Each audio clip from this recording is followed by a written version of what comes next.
समृद्ध देश और एक समृद्ध राज्य बनाए पर भारत के संविधान के अनुच्छेद 326 हम सब ला मत देके अधिकार देते। आने वाले छत्तीसगढ़ सहित अन्य राज्य के विधानसभा में आप सभी जागरूक मतदाता से हम सब अपील करते हैं कि आओ और इस लोकतंत्र के महापर्व में भागीदारी दो।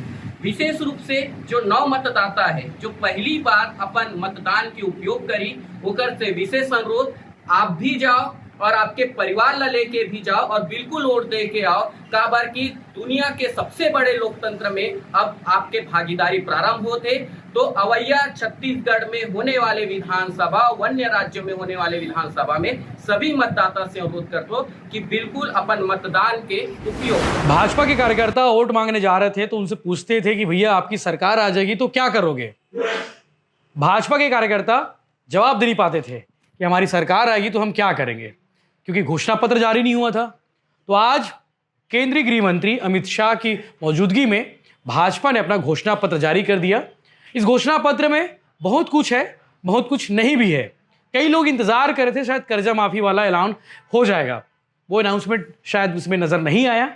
इसके अलावा शराबबंदी वाली बात, क्योंकि बीजेपी अक्सर आरोप लगाती कांग्रेस पे कि हम शराबबंदी कराएंगे, हम शराबबंदी होगी, आपने कहा था शराबबंदी करने का, वो क्यों नहीं किया। तो लोग अपेक्षा कर रहे थे कि शायद बीजेपी कह दे हम शराबबंदी कराएंगे, मगर ये भी नहीं देखने को मिला। ऐसी बहुत सारी चीजें हैं, लेकिन उसके अलावा बहुत सारी ऐसी चीजें हैं जो शायद कांग्रेस में ना हो, बीजेपी के पास हो। तो आप आकलन करिएगा कि क्या बीजेपी के पास है, क्या कांग्रेस के पास है, और इन आकलन करने के बाद जो है आप अपने मताधिकार का प्रयोग करिएगा। 17 नवंबर को दूसरे चरण का मतदान है, उससे पहले 7 नवंबर को पहले चरण का मतदान है। तो आप अपने वोट का प्रयोग जरूर करिएगा। लेकिन मुख्य जो पॉइंट है मैं आपको बता देता हूं कि आखिर घोषणा पत्र में जो है अमित शाह जी ने जिसका आज अनाउंसमेंट किया है कि सरकार अगर बीजेपी की बनती है तो वो कौन कौन से काम होंगे जिसे बीजेपी प्रायोरिटी के साथ में करेगी। तो मुख्य रूप से जो 20 पॉइंट है वो आपको मैं ब्रीफ कर देता हूं। सबसे बड़ी जो घोषणा है कि छत्तीसगढ़ कृषि प्रधान राज्य है और छत्तीसगढ़ में कहा गया है कि 21 क्विंटल जो है धान जो एकड़ है प्रति एकड़ उसकी खरीद की जाएगी 3100 रुपए समर्थन मूल्य पर। इसके अलावा शासकीय जो 1 लाख पद जो खाली हैं उस पर 2 साल के अंदर में भर्ती की जाएगी। इसके अलावा प्रधानमंत्री आवास योजना के तहत में जो है 18 लाख मकानों के लिए राशि आवंटन किया जाएगा। इसके अलावा पंडित दीनदयाल उपाध्याय कृषि मजदूर कल्याण योजना के तहत जो है जो खेतीहर जो है भूमिहीन मजदूर हैं उनके खाते में 10,000 रुपये साल दिया जाएगा, प्रति वर्ष दिया जाएगा। यूपीएससी की तर्ज पर सीजीपीएससी का एग्जाम लिया जाएगा पारदर्शिता के साथ में। इसके अलावा घोटाले का जो आरोप लगा है उस मामले की जांच कराई जाएगी और घोटाले करने वालों के खिलाफ में सख्ती से कार्रवाई की जाएगी। ऐसे बहुत सारे पॉइंट है, आपको आपके विजुअल में देखने को मिलेगा। केंद्रीय गृह मंत्री अमित शाह ने क्या कुछ कहा है आप आगे वीडियो में देखिएगा, और घोषणा पत्र कैसा है बीजेपी का इस पर आप कमेंट करके जरूर बताइए। आज हम सबका सौभाग्य कि हमारे देश के यशस्वी गृह मंत्री माननीय अमित शाह जी 2023 के इस महत्वपूर्ण चुनाव के भारतीय जनता पार्टी के घोषणा पत्र की आज घोषणा करने जा रहे हैं। मैं घोषणा पत्र समिति की ओर से उनका हार्दिक अभिनंदन करता हूं, स्वागत करता हूं। हमारे बीच हमारे प्रदेश के भारतीय जनता पार्टी के सम्माननीय अध्यक्ष आदरणीय अरुण साव जी, राष्ट्रीय उपाध्यक्ष और पूर्व मुख्यमंत्री सम्माननीय डॉक्टर रमन सिंह जी, या हमारे चुनाव संचालन समिति के प्रमुख जिनके मार्गदर्शन में लगातार हम लोग निरंतर आगे बढ़ रहे हैं, सम्माननीय ओम माथुर जी,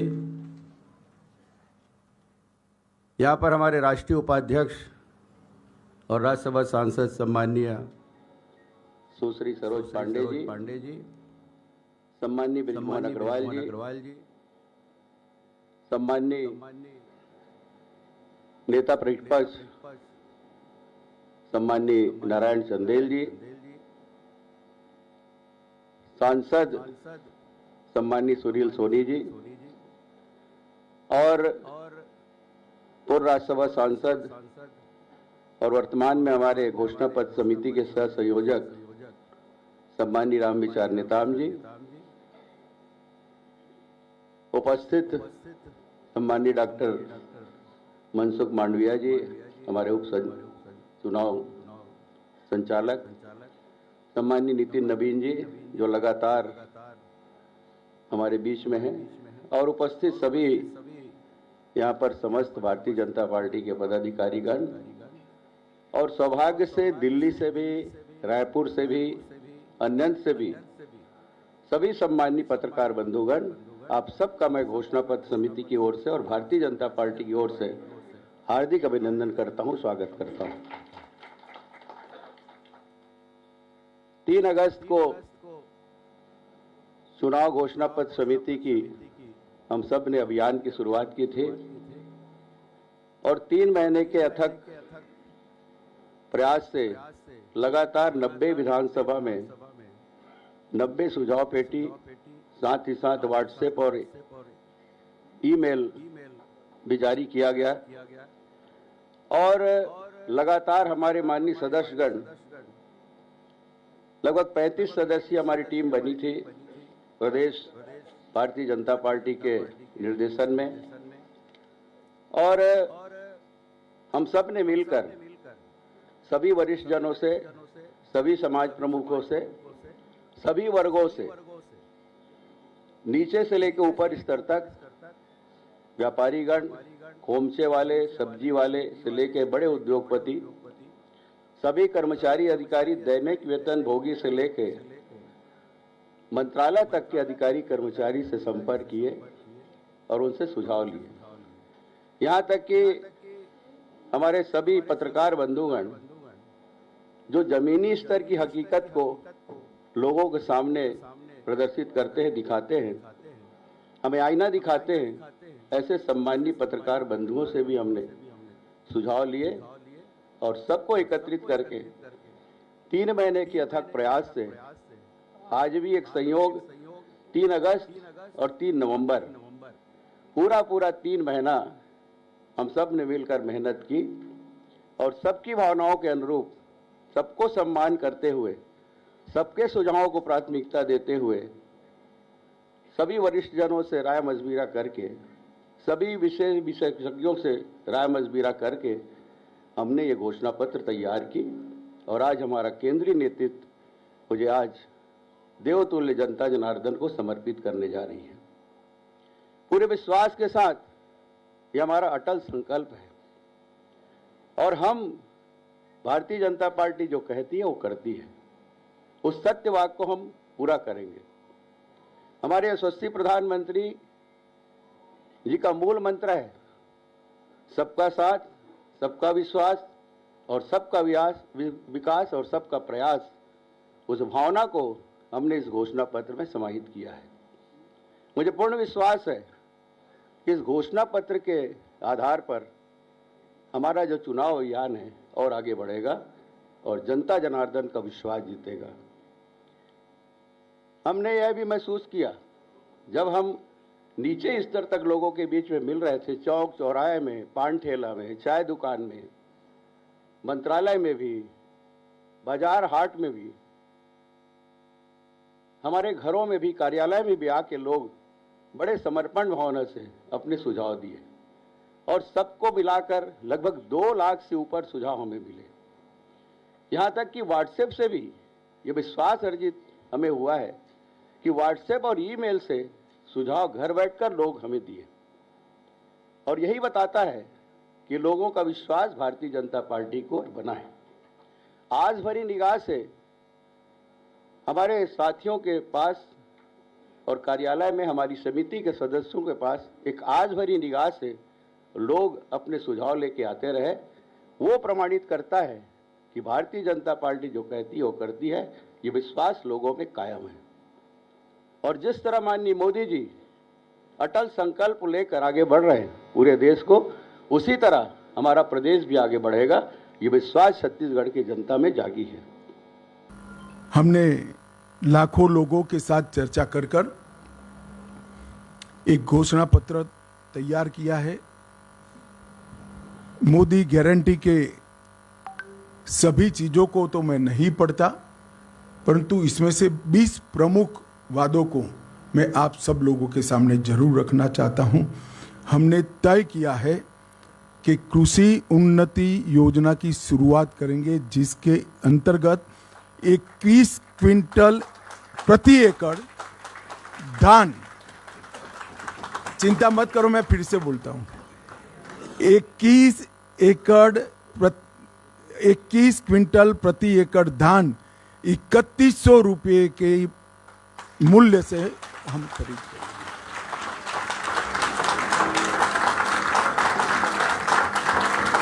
और इसके साथ साथ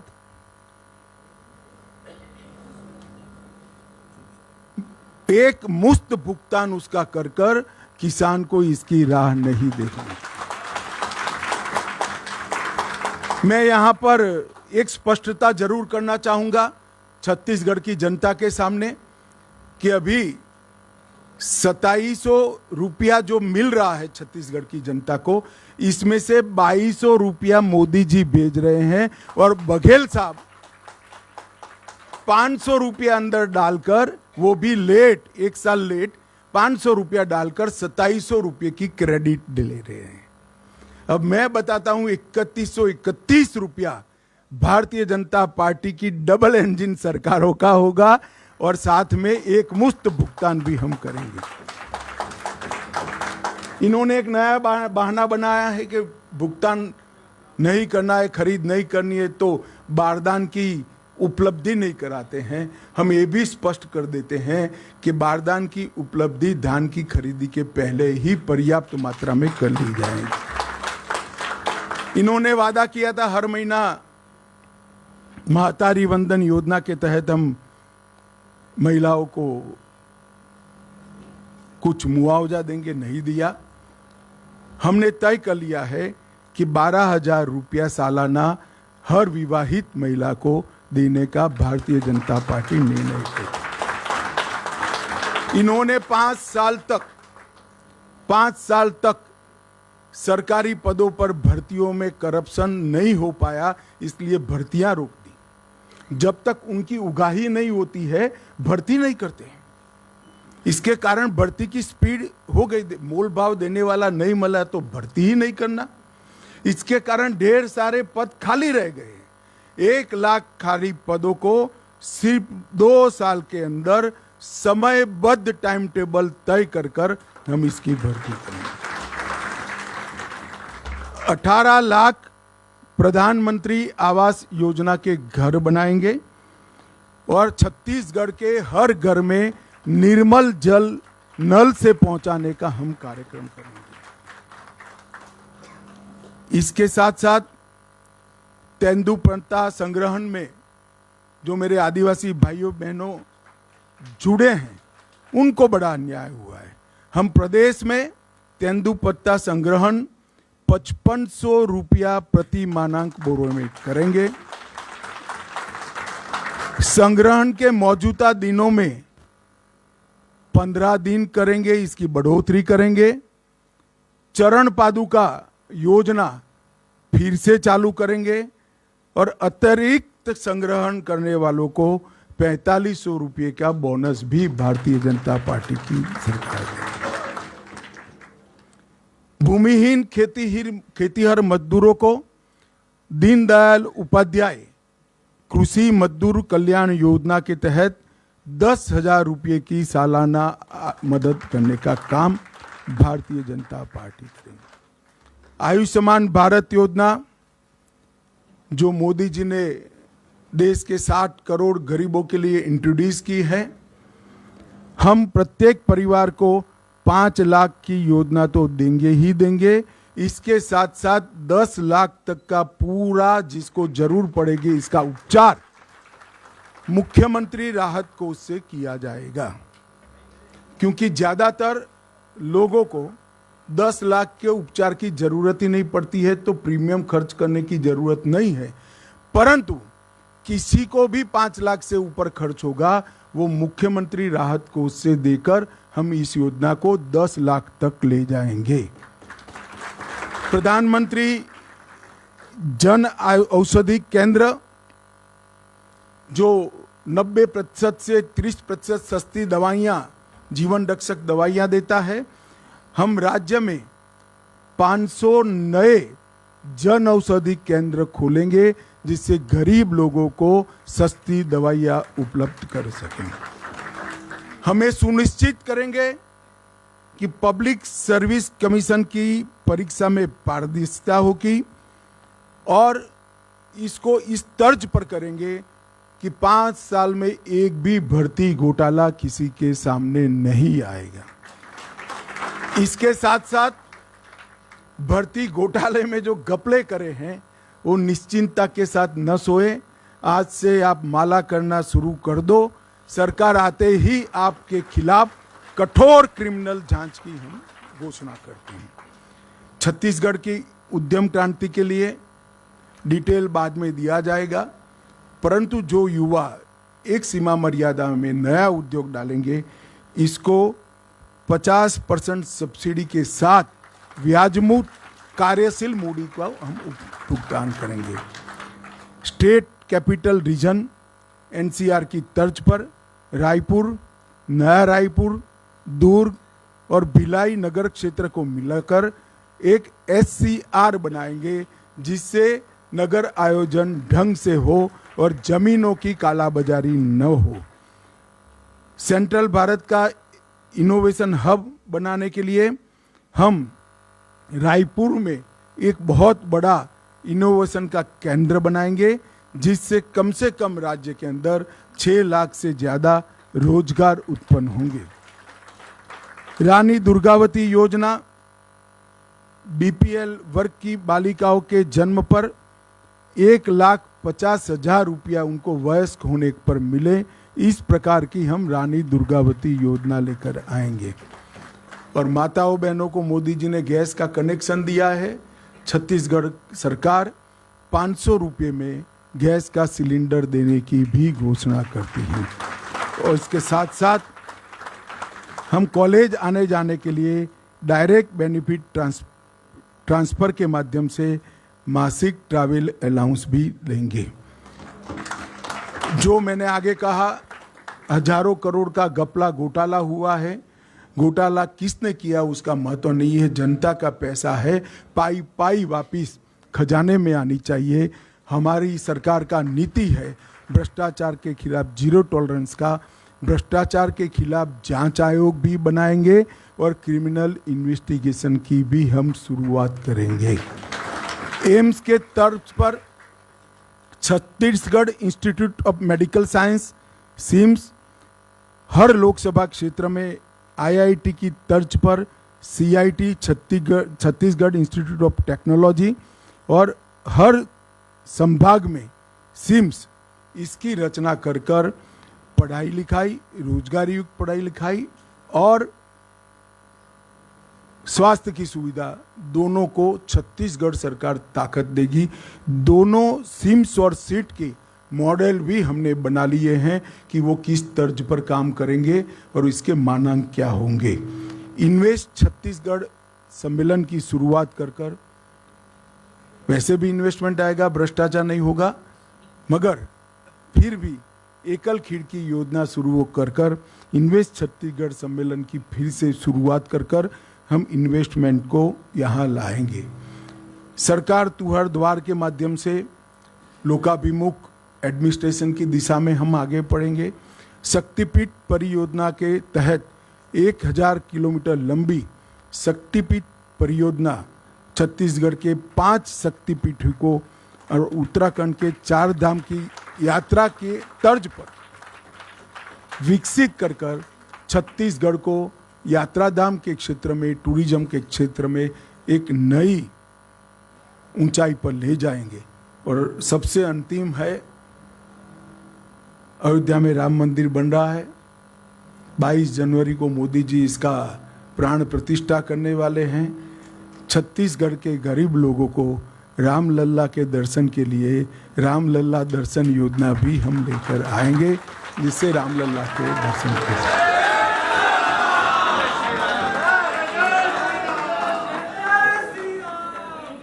छत्तीसगढ़ राम का नैनीहाल है, माता कौशल्य का घर है। अब भांजा जब अपने घर में, निज घर में वापिस जा रहा है तो छत्तीसगढ़ वालों ने बधाई लेने के लिए जाना चाहिए। इसकी व्यवस्था भी छत्तीसगढ़ सरकार करेगी। इसके अलावे भी ढेर सारे छोटी छोटी चीज़ों को एड्रेस करने वाले हमारे वादे हैं। हमने हर सीट का भी एक घोषणा पत्र बनाया है, हर संभाग का भी बनाया है। मेरा आप सभी से निवेदन है कि आप इसका डिटेल अभ्यास कर हमारे संकल्पों को छत्तीसगढ़ की जनता तक पहुंचाइए। और छत्तीसगढ़ की जनता को भी मैं आश्वस्त करने आया हूं कि हम सब भी जब भी चुनाव में आते हैं हमारा हिसाब लेकर आते हैं। अगले चुनाव में भारतीय जनता पार्टी फिर से एक बार आपकी बनाई हुई नई सरकार का हिसाब किताब लेकर आपके सामने आएगी, ये वादा करता हूं। वंदे मातरम। भारत माता की जय।